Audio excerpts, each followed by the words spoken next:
What's up guys, your Biglee here. Today I'm going to teach you one basic exercise for your forearms, wrist curls. You can press your arm against a bench and do it with a dumbbell or a barbell, and if you have the luxury of a machine, use it.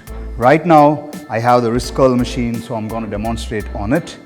The important things to notice is press your forearm completely on the bench so that they are completely rested.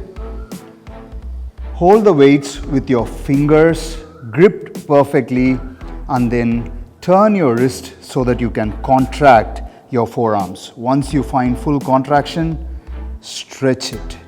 Many people just do half range of motion, which is not going to actually stimulate any growth. Stretch it completely so that you are on the hooked position of the finger, and then curl it up. Stretch, curl it up, stretch and curl it up. When you do this completely, you will see that your grip strength increases and your overall arm strength feels better because your grip is better, and when you flex, you can see the meat forming in your forearms. Until the next workout video, this is your Biglee, over and out.